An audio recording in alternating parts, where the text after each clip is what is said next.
This is our baseball segment and our weekend sports recap. As if you haven't seen our basketball recap yet, go and watch that. It's on our page probably already. Talking about baseball, it is wild and it has almost come to an end as the regular season just finished today. And, well, if you're a Blue Jays fan, including me, if you've seen my channel, they lost. But we'll get into that fully on our Blue Jays part. The American League wild card has been decided as the Seattle Mariners and Toronto Blue Jays both won, actually, except the Mariners. Sorry, Jays won, Mariners lost. But it didn't matter because both the Red Sox and Yankees won a must-win game for both of them, as it could have been a four-way tie, but it turned out to just be two wins for the New York Yankees and the Boston Red Sox, as the Red Sox came back from 5-1 against the Nationals and came to 1, and the Yankees had a walk-off ground out in the last inning of their game, as the final score was 1-0 for the Yankees and 7-5 for the Boston Red Sox, as they are both going to be playing their wild card game on Monday. Who do you got for MVP now? As the season's done, we are talking about our awards. We got Vlad or Ohtani for MVP. Personally, I go with Ohtani because the man is doing something that's never been done before, as he's pitching and hitting, and had he got the third most home runs in the MLB this year, as he hit his final home run on his final game. As I think Vlad put up amazing numbers. First off, he got like top 5 in almost in all the Triple Crown categories, as he is tied. He tied for the most home runs in the MLB with 48 on the year. And probably if there's a most improved award, Vlad would easily get it, as he has showed up this year. But I think Ohtani, he's just done something that's never done before. He's hitting home runs and has an ERA under 3, which is impeccable, Babe Ruth kind of stuff. I need to give a handoff to him, but I also need to give a handoff to Vlad, who both had an amazing year. If Ohtani wasn't in the league, Vlad would easily win the MVP, but he is. So until next year, Vlad and Ohtani can be these new two players. It is going to be a fun ride for the next 2 years. Now, another award is the Rookie of the Year. Who do you got? Trevor, for pitching, actually. It's not a different thing, but it's just a hypothetical. Trevor Rogers or Alek Manoah. Manoah has been phenomenal this year, especially in his last game, as Manoah shut down the Rays first to one-hit them, actually, and he one-hit the Baltimore Orioles 2 in 7 innings the other day. As Manoah has been phenomenal, probably one of the best pitchers in baseball, and he's just a rookie, as he has a 2.8 WAR, a 9-2 record, and a 3.22 ERA.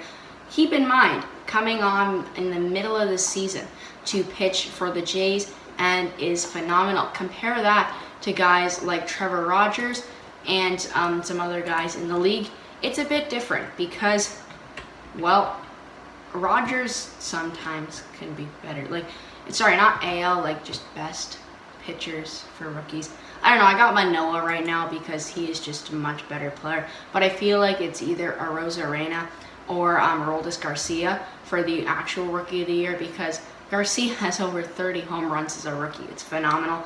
And I still don't understand how Arozarena is still a rookie, but he's led his team easily to a playoff spot and has been one of the top players in the league this whole year, as I think both of them are in a big contention, but that is in our next recap where the actual thing's going to happen. Marcus Simeone is now leading the all-time home runs for second baseman with 45, as he passes Joe Dimaggio and Johnny Bench, which is amazing. Like, think about that. Or sorry, not Johnny Bench, just Joe Dimaggio. But sorry, that's for Vladdy Jr. My bad. He passed it. It's phenomenal. This is his first year playing second base, and he showed out for the Jays. Obviously, being a veteran player is coming onto a new team is very not new for him, as he's bounced around 3 teams in his career. And And he has showed out for the Jays. As he put in the work, like a lot of people are saying. He came to the field with an attitude that he wanted to get better, and he did.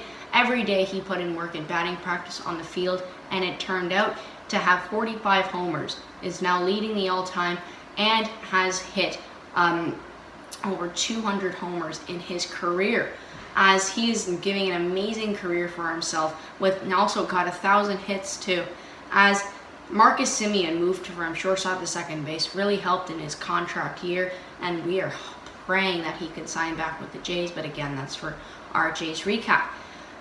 Another award that we need to talk about, though, is the AL Cy Young.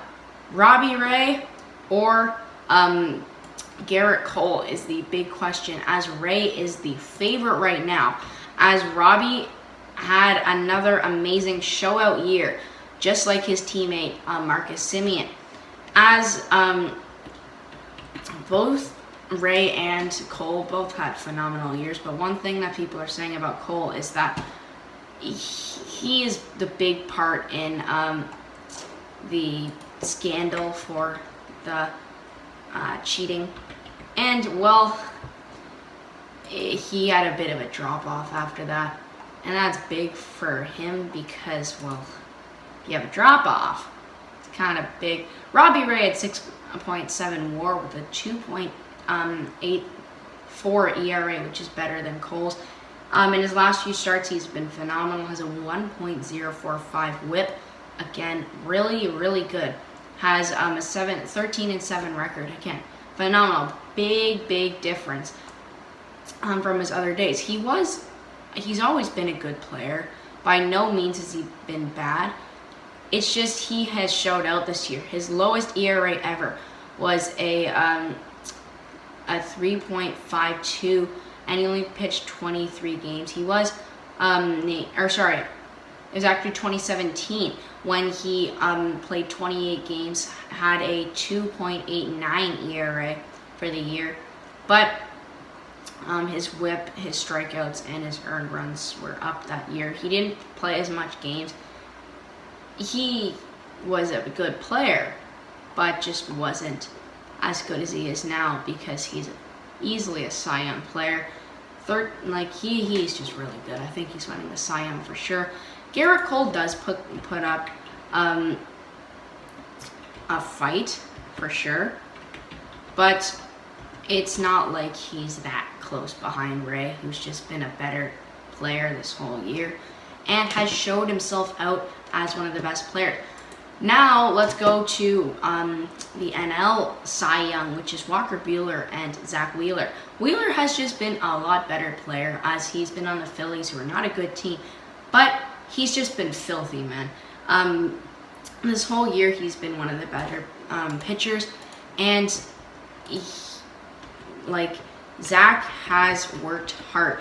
It's really him and Max Scherzer were close, but Wheeler has just taken over this this season on his pitching, as his stats have been amazing. His last few games, first off, he's only let up 3 runs in his last 4 starts. He's a 14-10 record with a 2.78 ERA and a 7.8 WAR, which is among one of the best in the league, with a 1.008 WHIP.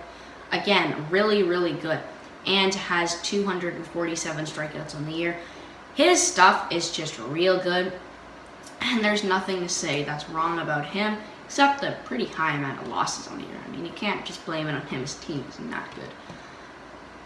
Except for it's not that his team's bad, but they didn't make the playoffs or the wild card. Not really close. They had Bryce Harper.